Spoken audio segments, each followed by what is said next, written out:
Välkommen till Norrland. Idag är Let Me Know Podcast i Norrland och vi ska prata om Jörgen Holmstedt och Anders Tegner och deras turné K på turné. Häng med! Välkommen till den lättsamma podden Let Me Know om den amerikanska rockgruppen Kiss med Marco och Bernt. Nu kör vi!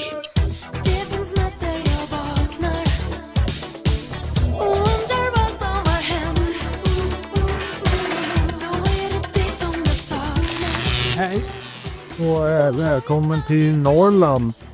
Let Me Know en stor podcast. Vi räcker hela vägen upp till Norrland. Idag så ska vi träffa Jörgen Holmstedt. Vi har bjudit in honom till den lokala musikbutiken. Fucking buss. Men det spelar ingen roll. Och där så kommer vi att genomföra en intervju. Ni vet att Jörgen Holmstedt har gjort en bok som heter Skivbacken.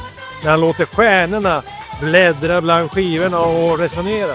Idag så har vi låtit Jörgen ta en back. Vi har panterat lite Kiss-skivorna i backen. Och så ska han berätta om sina tankar kring de skivorna. Så häng med! Norrland! Som alla vet så är ju okej. Stan eller? Så bereder på Anders Tegner och Jörgen Holmstedt. Göteborg. Johan, vad har du för förhoppningar eller vad tror du kommer att hända på kvällens föreställning? Jag tror att det kommer bli en alldeles utmärkt tillställning där vi kommer att få se bilder, vi kommer få höra jätteroliga historier och Jörgen och Anders är bra på att prata och så får vi träffa Tone Norum. Oj, Tone Norum, det verkar vara en crush där. Vi har två av Johans polare här också.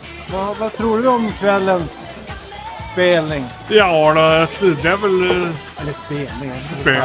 Ja, nej, men det är så Johan, alltså, det är historia som man inte har riktigt fått hört i lästidningen. Får vara med lite behind the scenes och höra en del historier. Det kan vi gå. Och så är Tone.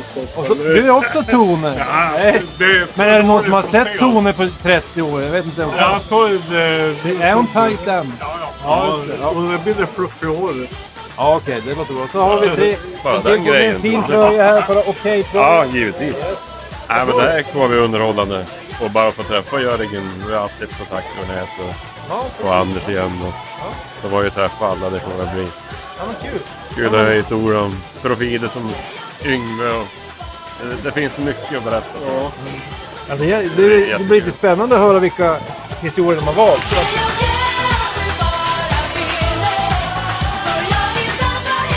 Ja, Jörgen Holmstedt här. Burman. Musik här i en fantastisk klassisk bibliotek som mycket att jag ska få uppleva. Vi ses där inne! Jag gjorde ju 25 år på den här tidningen. Trodde att de var nedlagt Fredrik. Men igår så kom det ut ett nytt nummer av Okej. Och det är alltså Miriam Bryant, En av Sveriges populäraste artister. som har producerat ett nummer av Okej helt själv. Den senaste skiva heter Hej att dö.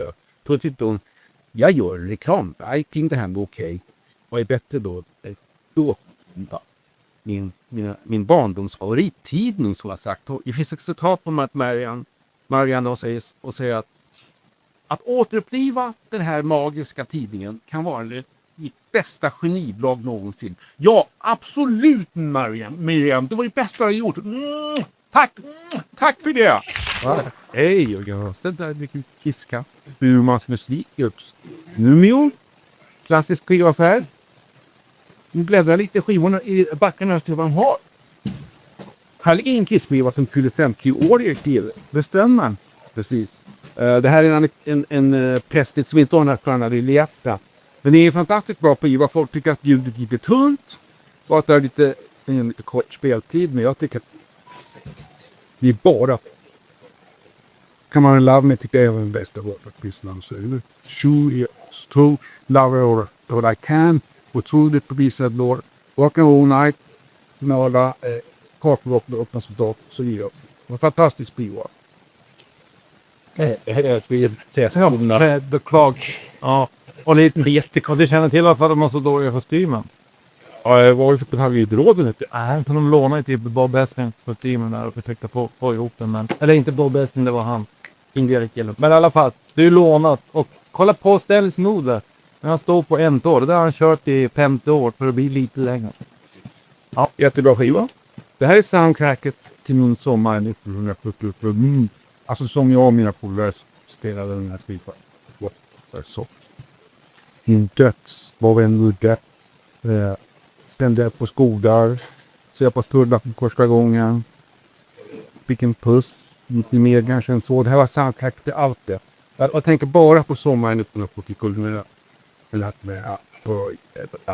Det här är ju som jag fick sista skiva så nu är på vårt band. De har gjort bra grejer det också. Det här är den sista favoriten. Alla filmer där den är inte där. Det är typ av Ibro. Love Gun. En av Horsebands bästa kåtlåtar. Det lustiga är att låtarna står inte i rätt ordning. Jag vet inte varför amerikanerna gjorde det då ibland. Mycket förvirrande. Men Tomorrow Tonight är jättebra. Stämmer att Miss Li har gjort en cover på Calling Dr. Love. Som är precis. Men den är på Rock Roll Over 76. Den har vi inte. Det stämmer det? Det har inte jag någon aning om faktiskt.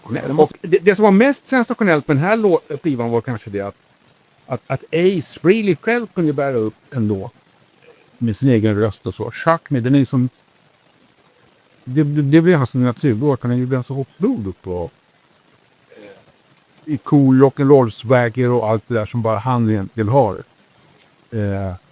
Återigen, jättebra låt från det här år. Jag måste säga I Stole Your Love är ett av de bästa öppningsspåren på någon tidsspel. Absolut. Och den körde de ju många år från mötningen på konserten. Superbra låt om man inte har hört den.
Det man gillade var ju pistolen som var inte finns med här. Papperspistol som hade som på klistrat ihop. Och sen med lufttrycket så sa det så en pappersflärp ut som det stod bang på. Det tyckte man var jätteroligt trots att den var inte 15 år. Det här var den andra skivan, en Kiss-bonus. Den första var Rock'n'Roll Over så hade Kiss-märket. Den här hade i papperspistol. Det tyckte jag var jätteroligt med den. Oh yeah. Gary Moore är min favoritgitarrist. Han behärskade ju allt. Men snabbt på jag gillar de här lite senare plattorna. Eller senare, men I Still Got The Blues. Är det då han är som bäst? Nej, han är som bäst som hårdrocker. Men han var ju bra på allt möjligt. Och Still Got The Blues tycker jag fortfarande är bra skiva. Men den blev lite av hans Achilles häl. Därför att den var så framgångsrik så att det liksom knöt sig för dem. Det. Han tappade låtskriveriet och det var mycket upprepningar och mycket covers. Men det är naturligtvis hans hårdrockperiod som jag tar upp för idag. Det här är den sista hårdrockskivan. War Ego. Där går han lite på tomgång på några låtar. After the War är bra. Men det syntmantalet som jag antar att han fick det. Och det från Lorup. För han det passar där leken. Ladda och Emre är alltså en fantastisk mäktig låt. Men nu Jörgen lite snabbt. Stämmer att han var en sur jävel? Ja. Du har väl intervjuat honom någon gång? Absolut. Han har bett upp mig dra åt helvete och han har kallat mig för en stalker och allt möjligt. Men ju mer man lärde känna Gary som personerna, det var för det sättet han var när alla. Ja, det var hans spark. Och då var han inte annan den. Och då var från Domben i Finland. Och då är och Kausepar. Och i princip alla människor han jobbade med, det var förr det senaste. Ja, var inte du lite ansvarig för att liksom få dem att reconnecta någon gång där, Gary och... Ja, det stämmer faktiskt. Det stämmer. Min stora sorg i början av 80-talet, det var ju det att mina två största idoler, Phil Lynott och Gary Moore, hade blivit ovänner efter att Gary hade gått av en Felicity-turné tror jag på tiden. Mitt under behinning-turné så beställde att SD och bandet gått på stor turné i USA. Det var någon som de behövde och att de hade gett problem i USA. Och nu fick de ytterligare problem när Gary Moore var stark. Och därför gjorde han det och han tyckte att bandet knarkade för mycket. Och det var sant. Phil knarkade för mycket, Spock, våran den andra gitarristen knarkade för mycket. Alva Kuller knarkade och det gick ut över haven. Och vid det laget var Gary Moore drogfri. Och tyckte att så gör han inte. Jag kan inte vara så koll. Så han och Phil Lynott blev ovänner. Phil hatade Gary in. Och finns det ett par år. Och sen så frågade jag Phil 1982 om att ni tänker sig att öva med Gary Moore igen. Var det ovanligt fråga om alla besök. Phil är så förbannad på Gary och så vidare. Och då sa Phil att jag tror att och det var ett sensationellt svar 1982. Så då tog jag det svaret och gick till Gary Moore och sa så man kan tänka att det var en Phil det. Han är lugn. Ja. Men Phil har sagt jag tänker det. Och så det kunde jag gå för. Så skulle man själv tro. Då, om man skulle kunna tänka att då kunde Gary Phil igen. Någon var med ben. Det spelade. Och det spelade in. Så nästa träffade ett bild så frågade jag Phil. Du, jag sa jag. Gary kan tänka sig att göra det. Ja. Då var det inte på att höra. Men det vill jag höra från Gary uppe. Ni vill bara höra. Så jag tror på det Jörgen. Jag vill höra från Gary uppe. Då tog jag mina hörlurar och så satte jag dem på Phil.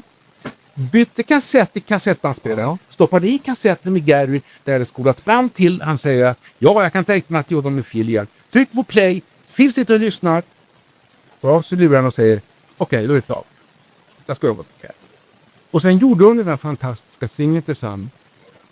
Automatik. Sin lika bra B-sida mot men i början och det var jättebra på någon succé. Och så visade det sig att det var i bråttom också. Phil dog en på Sundlopp. Nej, han dog väl 85 eller 80. Den 4 januari 1986. Jag vet inte om jag hade något med det där att göra. Min kompis Sören Lindberg, nu var inte med Oskar, det var som senare del. Manager. Han sa alltid att det var du som fixade det, Jörgen. Det var du som fixade upp dem med. Kanske att jag bidrog lite grann. Och jag gjorde det, säger jag. Ja, det förstår jag. Dina två största idoler i plötsligt kom på ihop dem. Vad häftigt. Vad har du med i backen? Vad har du mer roligt? Ja, det här är bara roliga skit. Ja, det är klart. Det här är ju en rolig underskattad och kanske inte så underskattad skiva. Kiss var ju väldigt, väldigt bra trender. Hopp var där. Dispo var ett par låtar eller 3. På Dynasty, Heavy Metal och Pages of the Night. Och på den här skivan då har ni blivit och The Tuber Rock eller en gång. Och jag tycker de gör det jättebra också. Speciellt Paul Stanley då i hoppar så. My Way och det är jättebra. Det finns Gene Simmons är inte så engagerad i bandet till det här laget. Och spelar knappt bas på sina egna låtar och så vidare. Eller, han spelar inte bas på alla då.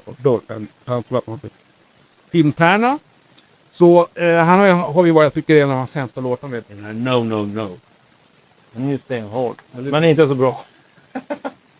Men du, jag tycker att... Det här förtjänar att sälja mer. Jag vet inte riktigt vad på det. Den borde fungera på amerikansk radio. Vad tycker du? Crazy Crazy Nice blev ju en hit i England av alla ställen. Upp till nummer 4. Men om du vänder på den där och visar publiken, så vad tycker du om Paul Stanleys bild? Den är klassisk. Det är väl klassiskt? Men, Ja. nej, men det där är ju en av hans mest kända. Han gick ju all in i okej-konceptet. Han tyckte det kan vara sexy. Och då visade han sin, jag vet inte om man kallar för den här kalsongen, men det funkar faktiskt längre. Nej. Men som sagt, Kiss var bra för han anammat tänder och jag tyckte de var bra. Ena gången de har misslyckats, då var de försökte vara nedstämt alternativband på det här. Fan, det var ett Soul tänker du på. De kom ut 97. Gjordes 95. Ja. Den gillar du inte. Finns det någon som gillar det? Det finns ju partier på den skivan som inte är så dumma. Om man kan komma över att det är en efterapning av Gunplogan för istället. Precis. Men man får gärna efterapa. Man får gärna hänga på trender när man gör något bra. Och Kiss var bra att hänga på trender och göra något bra. Och inte på... Nej, du gillar inte det. Vad är det? Den ligger inte här som vinyl för jag tror att det är ett sällsynt som vinyl. Den kom långt senare på vinyl. Det var under ett CD att den kom senare på vinyl. Precis. Ja. Oj. Sabrina som bildskiva. Vad roligt. Jävlar. Ja, vi hade ju en tutt-pop-trend här i Europa på mitten av 80-talet. Och den staplas Box, England, den letas upp i Vatski. Och det var ju många som hängde på då. Och i Italien hängde Sabrina på. Och hade väl akade en ganska stor båt med Boys. Mest känd på att den med tattare blev den 8. När som här Fox var riktigt irriterad på den här konkurrenten på sitta på någon konkurrent. Hon sa så här: vad ser inte okej hos den där Sabrina? Hon hade två tuttar och en låt. Och sådana här är onekligen också på tuttar. De har vi det några gånger. Jag vet inte om hon kan säga att hon hade spyrt med en låt hon också. Nej. Men sur var. Nu kommer det ta lång tid. För nu har han hittat ett av sina favoritband här, Jörgen. Ja, det här är det ultimate. Finlysig. Här är en av deras studieskattade tillgården. Så vi i en bil och bandet hamnade i ett spis. Det är något att säga P-line. Här kör de en lite mjukare stil. Det är bara bra låtar på. Det är inga hits. Den är en lite mjukare stil med deras luktgitarrist som hade Y. Där låter sig ängla bättre så länge. Det stort som en dörr. Och det finns till och med en jazzlåt där, Fats, som jag gillar. Han har spelat så mycket jazz. Och det finns en mexikansk låt, och jag vet inte varför det är mexikansk. Och det kan ändå vara att hon börjar bli en på en byt där på de biten. Men här såg det ingenting. Och då är vi, och det var full heavy metal. Det där på stort. Den här floppen med den här fantastiska låten, det är en jättebåda skiva. I alla fall på vissa sammanhang. Thunder and Lightning med Tyler och Panties gitarrist Joel Sykes. Och nu är det ju så att vi alla märker att Jörgen är ju väldigt entusiastisk och kan prata länge om skivor. Så kan du välja en sista skiva, Jörgen, som du kan prata om. Sen måste du väga på en Soul. Ja, det är en random får vi se. Yes! En Kiss-skiva! Nice! Fina grejer här. Ja, liket upp. Bandets återkomst och helt sensationellt att till senare bilder tog första år. Vanligt se och utan smink. I UK har vi ju faktiskt redan sett på stand utan smink. Var det med någon 1980? Det var det. Det var från Anna eran. Och det var ingen sån här sminktaken. Nej, jag var jätteutan in på. Det var den amerikanska biografen Barry Levine som under en opiatrering med Kiss. Hon hade bett mig att ta en snygg bild med vad som är kaliber. Tjejer och så vidare. Och Stanley Sons med Barry Levine. Och Barry Levine, först han gör det, han slinger Hans Hartwig. Okej, sprättare tar och säger så här: köp en bild och på Stanley utan smink. Och Hans jublade. Det var en rätt dyr bildarvode. Men det står en bakom den bilden och publiceringen. Ja. Här är de allihopa uppassning och vi snygga killar. Ja, där uppe. Och det är en bra skiva. En bra vårdroppskiva, absolut. Adrian anpassade sig till den här lite mer ända i vågen som var då och jubileet av alla plockar upp. De vet av på varit på sin vindar och så hänger de på och gör det jättebra. Varför lyckas de då? Jo, de är inte ihåg. Det är inte vår killar. Det har vi dem på Gino Paul, men det smakar så. Var det allt alltså? Ja, men då tror jag vi tackar Jörgen. Tackar. Jättefint. Kolla här. Så får vi ha det här på publiken. Och ni ser. Sen får ni inte missa. Sen är det så. Alla ni som är här inne också. Jörgen har ju en show ikväll. Eller kväll. Det är... Ja! Hej! Hans G. Happy. Född 1946 i Frankfurt. Kom till Sverige 1967 och började leva på det. Piss, papp och rall. Ja. Det låter som TV-figur. Det är han som har startat nästan alla coola tillböter. Klippan var han tog över den. Det var en sån här tjej i den början. Ditt skar. Har du avslaget på halva? Ja, det kanske var. Var det? Då hade de 13. Ja, det var inte. Det var en ny. Ja, och så. Det syns det var hans skrivning och sen så lite senare så började det på. Och sen gjorde han en kuriosintervju som hette lite bra.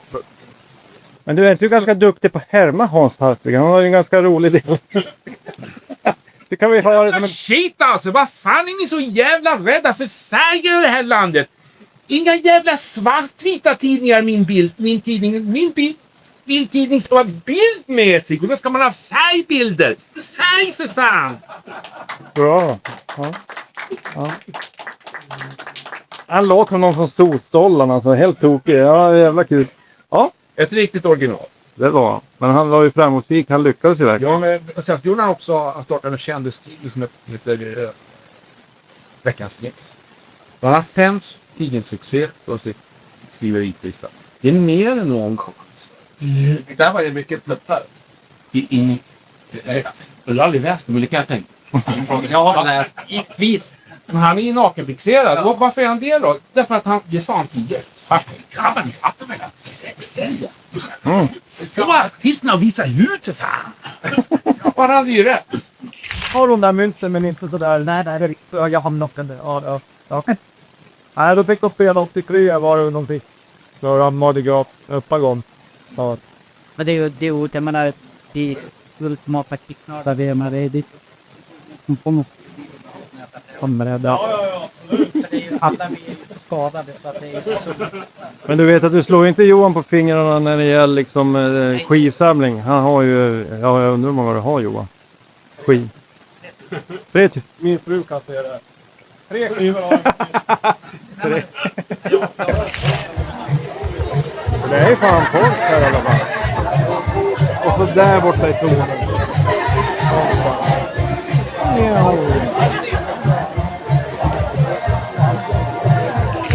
Tjejbandet Runaways i taket ovanför sängen. Och den här bilden togs av Expressen för ett reportage om att jag hade gjort en fanclub för just The Runaways. En kille som heter Bert Månsson hade redan startat en Kiss fanclub. Så att jag tänkte, okej, next best thing, starta Runaways fanclub.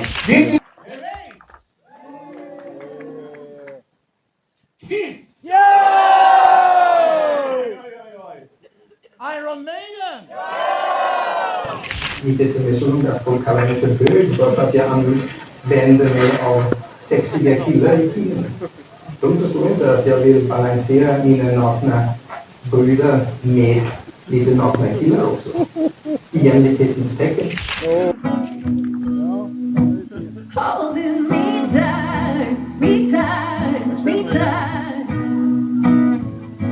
And if you ever think about me, I'll be alright. I'm gonna be strong, gonna be fine. Don't worry about still heart of mine. Walk out the door.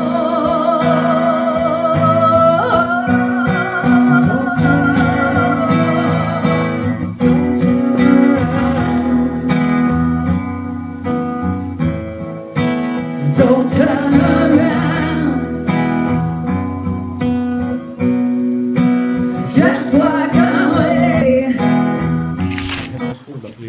där de krävde att vi skulle ta bort vissa hårdrocksgrupper inne. Alla skulle de inleda en bojkott mot Okej. Och det var ju där vi hade hört 5 år tidigare. Den gången det generade oss. Men den här gången var Okej så stor att vi behövde inte lyssna på de där moralivrarna och censurivrarna. Så att det blev till och så att hårdrocken blev ännu större på grund av de där protesterna. Exakt. Och allt berodde ju på den här orkestern.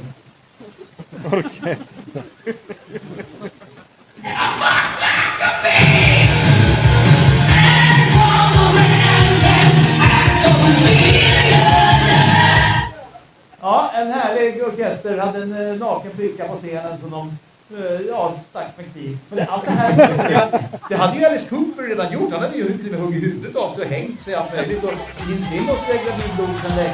Det här är ju konstigt. Och det är jätteingenting. Allt är bara att packa om det här.